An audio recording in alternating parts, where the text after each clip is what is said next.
नमस्कार प्रिय मित्रों, मैं आप सभी का एस्ट्रो फ्रेंड विजय तिवारी। मैं आपको मित्र बताता हूं हर महीने का राशिफल। वर्ष 2022 सितंबर मंथ कन्या राशि वालों के लिए कैसा रहेगा।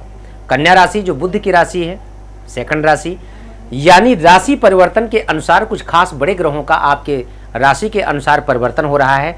इसके द्वारा आपके जीवन में विशेष क्या परिवर्तन होगा मैं आपको बताऊंगा इस गोचरीय परिवर्तन के द्वारा। देखिए, इस चार्ट को बनाने का मतलब, बोर्ड पे आपको समझाने का मतलब सिर्फ मेरा एक ही उद्देश्य है कि आप ज्योतिष सच जाने और ज्योतिष को वेदों में कहा गया है वेदांग चक्षु, वेदों का नेत्र, जिसके द्वारा अपने जीवन में आप अपने प्रेजेंट, पास्ट, फ्यूचर तीनों के बारे में आप जान सकते हैं। प्रेजेंट में क्या है, फ्यूचर में क्या होगा और पास्ट में क्या आपके साथ हुआ है।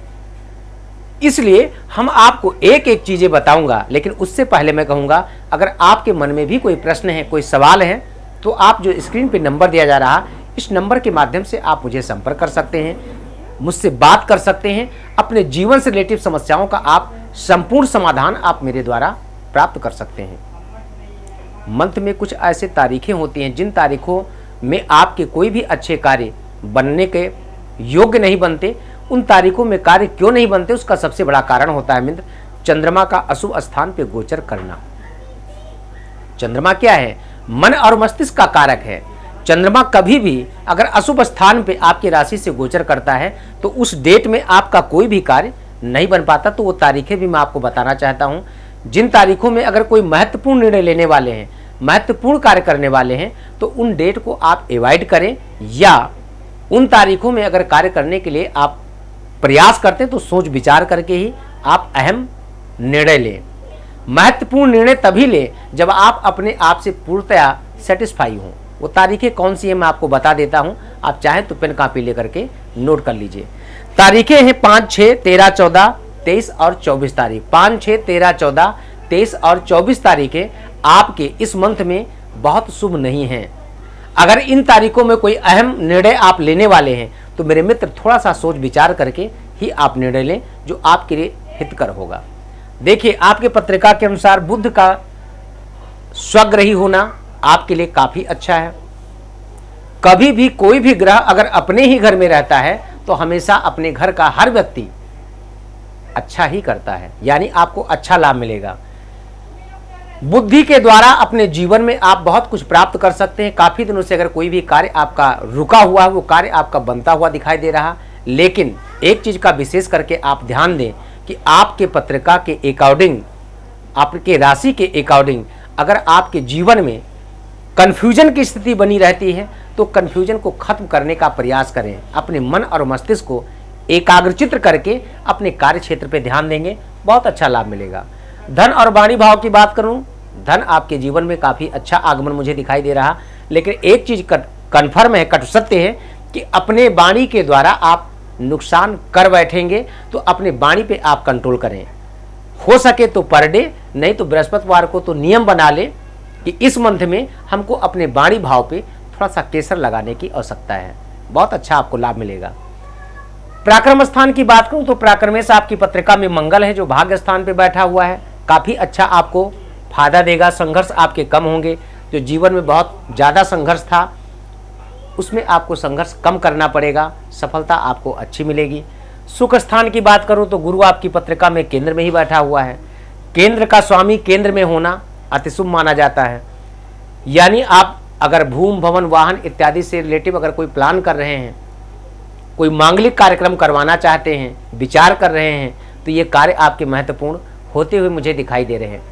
बात करूं अगर शिक्षा, संतान, प्रेम स्थान की, अगर आप आईटी क्षेत्र में जॉब करते हैं या आईटी क्षेत्र की तैयारी कर रहे हैं, या आप साइंटिस्ट बनने की तैयारी कर रहे हैं, कोई महत्वपूर्ण निर्णय लेने वाले हैं, कोई आपका महत्वपूर्ण पेपर है, एग्जाम है, तो उसमें आपको अच्छी सफलता इस समय पे मिल सकती है।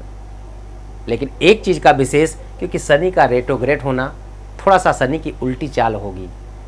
अपने रूट, अपने मार्ग से जरा सा भी अगर विपरीत हुए, आप डाइवर्ट हुए, तो आपका नुकसान हो सकता है। यानी अच्छे भले समय का आपको अच्छा भला लाभ नहीं प्राप्त होगा।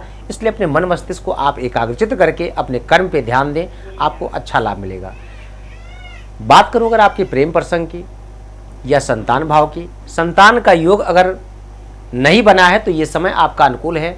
संतान के योग बनने के आसार पूरी तरह से मुझे दिखाई दे रहे हैं। प्रेम प्रसंग में अगर आप किसी से प्रेम करते हैं, अगर इंटरकास्ट प्रेम करते हैं, तो थोड़ा आप दोनों के बीच में कोई तीसरा व्यक्ति इन्वॉल्व होगा तो आपके प्रेम प्रसंग में थोड़ी सी दिक्कतें मुझे दिखाई दे रही। लेकिन अगर अपने बुद्धि का सही समय पे सही तरीके से सदुपयोग करेंगे तो मेरे मित्र इन समस्याओं से भी आपको निजात प्राप्त होगा।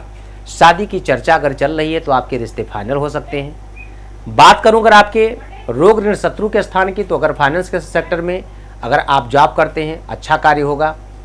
लोन के लिए अगर आपने अप्लाई कर रखा है तो आपको लाभ मिलेगा।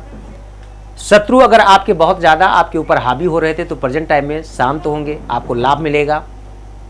बात करूं अगर आपके D7 चार्ट की, लाइफ पार्टनर, बिजनेस पार्टनर, जितने भी साझेदारी के कार्य होते हैं, पत्नी के द्वारा आपके जीवन में काफ़ी अच्छा आपको सपोर्ट मिलेगा, लाभ मिलेगा। पार्टनरशिप में आपको एक विशेष ध्यान देने की योग्य बातें हैं कि अपने पार्टनर के साथ थोड़ा सामंजस्य बना करके चले तो आपके कार्य क्षेत्र में अच्छी गति मिलेगी, अच्छा लाभ मिलेगा। व्यापार में काफ़ी डेवलप करेंगे, थोड़ा सा इन्वेस्टमेंट कर सकते हैं, लाभ भी मिलेगा। अष्टम भाव की बात करूं तो आपको पेट से संबंधित प्रॉब्लम हो सकती है। मदिरा इत्यादि का सेवन करते हैं, बिल्कुल आप छोड़ने का प्रयास करें। नहीं छूट सकता है तो कम करने का प्रयास करें, वरना आपको लीवर से संबंधित प्रॉब्लम हो सकती है। बात करूं अगर आपकी भाग्य स्थान की, वृषभ राशि का मंगल जो गोचर कर रहा है, चौथी दृष्टि से आपके व्यय भाव को देख रहा, यानी अपने घर के सुख सुविधाओं में या घर की कोई विशेष सामग्री, इलेक्ट्रॉनिक उपकरण में आप थोड़े पैसे इन्वेस्ट कर सकते हैं। अपने सुख समृद्धि कोई भी आप सामग्री खरीद सकते हैं जिसमें आपका खर्चा हो सकता है, परिवार के लिए या अपने लिए। बात करूं अगर आपके भाग्य स्थान की, तो भाग्य आपका काफ़ी अच्छा है, भाग्य आपको सपोर्ट करेगा। इसके साथ में अगर देखूं तो सतवीं दृष्टि से आपके पराक्रम स्थान यानी अपने ही घर को देख रहा, तो संघर्ष भी आपके जीवन में कम होगा। कर्म स्थान, करियर की बात करूं तो आपके कर्मेश का स्वामी बुध है जो आपके केंद्र में ही आपके लग्न बैठा हुआ आपके राशिस्पति हैं, यानी करियर में आपको अच्छी सफलता मिलेगी। अगर आप जॉब नहीं अगर आपको मिल पा रही थी, इस टाइम आप ट्राई करेंगे, इंटरव्यू देंगे तो आपको जॉब में सफलता मिलेगी, आप सक्सेसफुल होंगे। लाभ भाव की बात करूं तो आपकी पत्रिका के अकॉर्डिंग अगर मैं देखूं तो लाभ भी आपके जीवन में अच्छा मुझे मिलता हुआ दिखाई दे रहा। लेकिन अपने मार्ग से, अपने करियर, जिस भी क्षेत्र में आप कार्य कर रहे हैं, अपने बॉस से, अपने सीनियर से आप उलझने का प्रयास बिल्कुल ना करें, वरना जॉब आपकी जा सकती है। अगर आप एकाग्रचित मन लगा करके अगर काम करेंगे, मेहनत करेंगे तो आपको अच्छी सफलता मिलेगी। थोड़ा सा अपने शत्रुओं से आपको सावधान रहने की जरूरत है। शुक्र और सूर्य सिंह राशि में आपके पत्रिका में द्वादश स्थान पे गोचर करेंगे। अगर वाहन इत्यादि आप चलाते हैं तो थोड़ा सा सावधानी की जरूरत है। किसी महिला के द्वारा आपके जीवन में थोड़ा सा मुझे कलंक लगने का भी योग दिखाई दे रहा, तो प्रयास ये करें कि ऐसे लोगों से थोड़ी सी दूरी बना करके रखें जो आपके जीवन के लिए, आपके लाइफ के लिए, आपके भविष्य के लिए अति उत्तम हो। अब आपने देखा होगा कि सारी पत्रिकाओं के बारे में लगभग संक्षिप्त में मैं आपको सारी जानकारी दिया, लेकिन अब आपके मन में एक प्रश्न उठता होगा कि ये सिर्फ चंद्रमा के गोचरीय परिवर्तन के अनुसार व्यक्ति के जीवन में उसको फल मिलता है। कई बार मैं आपको बताया हूँ, लगभग हर वीडियो बताता हूँ, ये सिर्फ केवल चंद्रमा का गोचरीय परिवर्तन है। विशेष जो इसका फलादेश होता है, जो फल की प्राप्ति होती है, वो आपके दशाओं के द्वारा, आपकी पत्रिका में कौन से ग्रह की दशा चल रही, क्या अशुभ ग्रह की दशा चल रही तो आपको अशुभ ही फल मिलेगा। चंद्रमा आपको फल शुभ नहीं दिलवा सकता है, लेकिन अगर आपकी पत्रिका में शुभ ग्रह की दशा चल रही है तो आपको इस समय पे काफ़ी अच्छा लाभ मिलता हुआ मुझे दिखाई दे रहा है। अगर आपके मन में भी कोई प्रश्न है, कोई सवाल है, तो आप मुझे संपर्क कर सकते हैं, मुझसे बात कर सकते हैं। अपनी पत्रिका पे आप संपूर्ण विश्लेषण मेरे द्वारा आप प्राप्त कर सकते हैं। छोटे छोटे उपायों के द्वारा आपके जीवन की बड़ी सी बड़ी समस्याओं का समाधान मैं दे सकता हूँ। तो आज के इस वीडियो में सिर्फ इतना ही। आगे मैं किसी अन्य राशि के बारे में भी चर्चा करूँगा। तब तक के लिए नमस्कार। जय श्री सीताराम।